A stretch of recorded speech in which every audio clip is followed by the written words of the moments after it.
இன்றைக்கு ஒரு மாதிரி ஐபிஎல் மினி ஆக்ஷன் ஒரு மாதிரி நடந்து முடிஞ்சிருச்சு. நடந்த ஐபிஎல் மினி ஆக்ஷன்ல அந்த 10 டீமின்டையும் பேலன்ஸுகள் இதுதான்.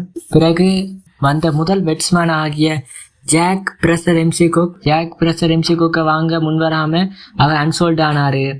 சிஎஸ்கே சேர்ந்த டெவோன் கோன்வேயையும் unsold, Sarfaraz Khan unsold, Prithvi Shaw unsold, David மில்லரை 2 கோடிக்கு டிசி வேண்டியிருக்காங்க. கேமரோ கிரீனை கேகேஆரும் சிஎஸ்கேயும் போட்டி போட்டு கடைசியில கேகேஆர் கேமரோன் கிரீனை 25.20 கோடி ரூபாய்க்கு கேகேஆர் வேண்டியிருக்காங்க.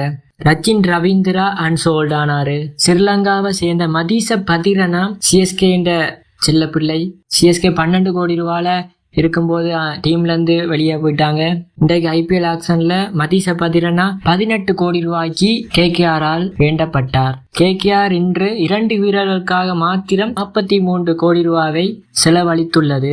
அதாவது கேமரோ கிரீனுக்கு 25.20 கோடி ரூபாயும் மதீச பதிரனாக்கு 18 கோடி ரூபாயும் 2 பிளேயர்களுக்கு மட்டும் 43 கோடி ரூபாயை கேகேஆர் செலவழித்துள்ளது. இன்றைய தினம் ராகுல் சகர் அன்சோல்ட் ஆயிருக்காரு. விஷ்ணு விஷால் ராஜஸ்தான் ராயல்ஸால 7.20 கோடி ரூபாய்க்கு ராஜஸ்தான் ராயல்ஸால வேண்டப்பட்டிருக்காரு. வெஸ்ட் இண்டீஸ் போலரான அகில் கொசைன் சிஎஸ்கே ஆல பெஸ்ட் பிரைஸ் 2 crore வேண்டப்பட்டிருக்காரு. சிஎஸ்கே 14.20 கோடி ரூபாய்க்கு பிரசாந்த் வீர் என்ற இந்தியன் பிளேயரை வேண்டியிருக்காங்க. கார்த்திக் சர்மா என்ற இந்திய பிளேயரையும் 14 கோடி ரூபாய்க்கு சிஎஸ்கே ஆல் வேண்டப்பட்டது. இதே போன்ற மேலதிக வீடியோக்கள் பார்க்கணுமென்ற இந்த சேனல் சப்ஸ்கிரைப் செய்து அடுத்தடுத்த வீடியோ அப்லோட் பண்றேன்.